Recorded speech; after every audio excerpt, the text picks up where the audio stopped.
जो दुनिया में बेटियों की वजह से आजमाया जाएगा, जब कयामत का दिन आएगा तो रब उससे हिसाब नहीं लेगा, बेहिसाब ही जन्नत में दाखिल फरमा देगा।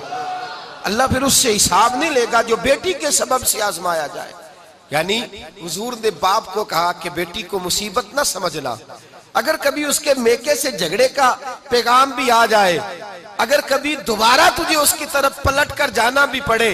मेरे नबी पाक सल्लल्लाहु अलैहि वसल्लम से किसी सहाबी ने कहा था, या रसूल अल्लाह बेहतरीन सदका कौन सा है? हुजूर बेहतरीन सदका कौन सा है?